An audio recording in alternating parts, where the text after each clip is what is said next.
Video का thumbnail देख के आपको पता लग ही चुका होगा आज हम किस बारे में बात करने वाले हैं। फिलहाल हिमाचल प्रदेश में दो सबसे बड़ी भर्तियां आई है, एक तो जेओआईटी की, एक पटवारी की। अब आप में से बहुत से ऐसे भी होंगे जिन्होंने दोनों एग्जाम फिल किए हैं और बहुतों को ये भी लग रहा होगा कि क्या दोनों एग्जाम की तैयारी एक साथ हो सकती है। तो हर एक डाउट इस वीडियो में आपके क्लियर होने वाले हैं। तो सबसे पहले आपको बताते हैं सिमिलैरिटीज़। दोनों एग्जाम का लगभग 60 से 70% सिलेबस सेम है। अब सेम कौन कौन से टॉपिक हैं जो आपको दोनों एग्जाम में तैयार करने ही होंगे? एक तो एचपी जीके हो गया, इंडियन जीके हो गया, और आपका national international current affair, Hindi grammar, English grammar. ये आपका बिल्कुल सेम रहेगा। बाकी जो करंट अफेयर आपके रहते हैं, हर एक चीज़ आपका इसमें सेम रहेगा। जो आपका जेओआईटी में आएगा उसी लेवल का आपका पटवारी में भी आएगा। अब डिफरेंस कहाँ पे है? डिफरेंस है सबसे पहले रीजनिंग में। जेओआईटी में रीजनिंग का खास महत्व नहीं है, ज़्यादा क्वेश्चन रीजनिंग के नहीं आते, जबकि पटवारी के एग्जाम में रीजनिंग का एक अच्छा लेवल रहता है। जो दूसरा डिफरेंस है वो है आपका मैथमेटिक्स में। जेओआईटी में ना के बराबर मैथ के क्वेश्चन आते हैं, आएंगे भी तो 2 से 3 क्वेश्चन आएंगे और इजी लेवल में आते हैं अब तक जो सिलेबस रहा है। अब बात करते हैं पटवारी की। पटवारी में एक अच्छा लेवल आपको देखने को मिलता है मैथमेटिक्स का, उसमें ज़्यादा क्वेश्चन भी आते हैं एज कम्पेयर टू जेओआईटी। और अब सबसे बड़ा डिफरेंस यहाँ पर तीसरा, जेओआईटी में कंप्यूटर सबसे ज़्यादा पूछा जाता है, मेरिट भी आपकी कंप्यूटर सेक्शन से ही बनेगी। अब यहाँ पे जो पटवारी में भी कंप्यूटर के क्वेश्चन आते हैं, जो बेसिक नॉलेज होता है कंप्यूटर का वो पटवारी में भी होता है। पटवारी में भी कंप्यूटर के क्वेश्चन आते हैं, लेकिन वो काफ़ी इजी लेवल के होते हैं, जबकि जेओआईटी में आपका कंप्यूटर का जो नॉलेज आता है वो काफ़ी अच्छे लेवल का होना चाहिए, तभी आप उस एग्ज़ाम को क्लियर कर सकते हो।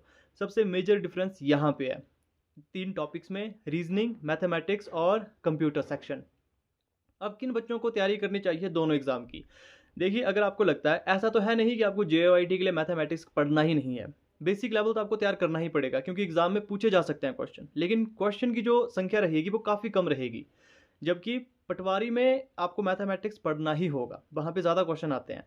तो अगर आपका रीजनिंग और मैथमेटिक्स अच्छा है, आप पहले भी किसी एग्ज़ाम की तैयारी कर चुके हो, या फिर आपने पहले भी किसी कंप्यूटर एग्ज़ाम की तैयारी की थी जिससे आपका कंप्यूटर का जो नॉलेज है वो काफ़ी अच्छा है, तो आप इस एग्ज़ाम की तैयारी कर सकते हो। लगभग आपको इसमें फिर 1 से 2 घंटे आपको ज़्यादा देने होंगे। मान लीजिए अगर आप दोनों एग्ज़ाम की तैयारी करना चाहते हो, आपको लगभग एक दिन में 2 से 3 घंटे तो आपको एचपी जीके, करंट अफेयर, उसके बाद आपका इंडियन जीके हो गया, हिंदी इंग्लिश ग्रामर हो गया, इस पे देना ही होगा। उसके अलावा 2 घंटे आपको कंप्यूटर पे देना होगा, और फिर 2 घंटे अलग से आपको मैथमेटिक्स और रीजनिंग पे देना होगा, क्योंकि ये दोनों ऐसे टॉपिक हैं जिस पे आपकी प्रैक्टिस ज़रूरी है, जहाँ पे आप इसे रट नहीं सकते हो। इस पे जितना प्रैक्टिस करोगे खासकर मैथमेटिक्स और रीजनिंग में, उतने आपकी ये टॉपिक ज़्यादा क्लियर होते जाएंगे। अब अगर आप मेरा ओपिनियन लें तो देखिए, मैं पहले भी एग्ज़ाम की तैयारी करता था। मैं 2018 से पहले से तैयारी कर रहा हूँ कॉम्पिटिटिव एग्ज़ाम की। जो मेरी सबसे बड़ी गलती रहती थी, वो ये रहती थी कि जो भी एग्ज़ाम आते थे मैं उनकी तैयारी करता था। चाहे कोई भी एग्ज़ाम हो, जैसे अभी आप देख सकते हो जेओआईटी, पटवारी दोनों के एग्ज़ाम आए हुए हैं, तो मैं दोनों के फॉर्म फिल करता था, दोनों की तैयारी एक साथ करता था। जो कि आज के समय में मुझे लगता है कि थोड़ा बहुत मुश्किल है, क्योंकि कॉम्पिटिशन बहुत ज़्यादा है। अगर आप तैयारी करना चाहते हो तो किसी एक पर्टिकुलर एग्ज़ाम की तैयारी करो, ये मेरा ओपिनियन है। हो सकता है कि आप ज़्यादा तेज़ हो तो आप दोनों एग्ज़ाम की तैयारी कर सकते हो, लेकिन जहाँ तक मेरा ओपिनियन है, एक एग्ज़ाम की तैयारी करो जिस पे आपकी तैयारी अच्छी है। जैसे मान लो अगर आपका कंप्यूटर सेक्शन स्ट्रॉन्ग है, मैंने पहले भी बताया था एक वीडियो में, अगर आपका कंप्यूटर सेक्शन ज़्यादा स्ट्रॉन्ग है तो आप जेओआईटी की ही तैयारी करो। अगर आपका मैथमेटिक्स और रीजनिंग में अच्छी कमांड है तो आप पटवारी की ही तैयारी करो। दोनों एग्ज़ाम की तैयारी करोगे तो कई बार क्या होता है कि 0.5 मार्क्स से भी आप रह सकते हो। तो जहाँ तक मेरा ओपिनियन है, आपने दोनों एग्ज़ाम की तैयारी नहीं करनी। अगर आप कंफर्टेबल हो, आप ज़्यादा पढ़ सकते हो, ज़्यादा लंबे समय तक, जैसे मैंने आपको बताया, लगभग 2 से 3 घंटे आपको एचपीजी के, current affair, Hindi English grammar, इन सबको देना ही पड़ेगा। उसके अलावा 2 घंटे कंप्यूटर सेक्शन को देना होगा। उसके अलावा आपको फिर 1 घंटा रीजनिंग, 1 घंटा मैथ को देना होगा, अगर आप दोनों एग्ज़ाम की तैयारी कर सकते हो। इतना अगर आप पढ़ सकते हो तो आप तैयारी कर लीजिए, क्योंकि वैसे देखा जाए तो 60 to 70% सिलेबस तो सेम है। मान लीजिए 60% तो सेम ही है, लेकिन मेजर डिफरेंस पड़ता है आपका कंप्यूटर सेक्शन पे, क्योंकि जेओआईटी में जो आपका अगर 2 एग्ज़ाम होंगे तो उसमें आपका जो जीके सेक्शन है, हिंदी ग्रामर है, इंग्लिश ग्रामर है, करंट अफेयर, मैथमेटिक्स, रीजनिंग, ये सिर्फ क्वालिफाइंग नेचर का है। मेरिट आपकी बनेगी सिर्फ कंप्यूटर सेक्शन से, तो वहाँ पे कंप्यूटर पर आपको ज़्यादा ध्यान देना ही पड़ेगा।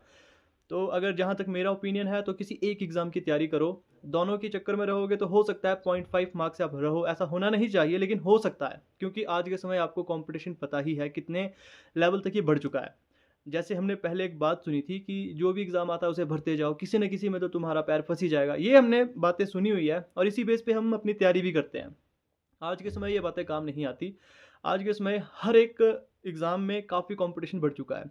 अब इसमें तो वैसे मेजर डिफरेंस मैं कहूँगा, वैसे अगर 40% का डिफरेंस भी है तो बहुत ज़्यादा है वो। तो आपने किसी एक एग्ज़ाम की तैयारी करनी है जो आपको ज़्यादा अच्छा लगता है, बाकी आपके ऊपर है। ये मेरा ओपिनियन था, जहाँ तक मुझे लगा, क्योंकि मेरा भी एग्ज़ाम तभी क्लियर हुआ जब मैंने किसी एक एग्ज़ाम की तैयारी की। मैं बाकी यही था, अगर आप मेरा ओपिनियन लेना चाहते हो तो किसी एक एग्ज़ाम की तैयारी करो। बाकी अगर आप दोनों एग्ज़ाम की तैयारी कर सकते हो, ये आपके ऊपर है, लेकिन ज़्यादा अच्छा यही रहेगा, सक्सेस रेट इसी में ज़्यादा है कि आप एक एग्ज़ाम की तैयारी करो।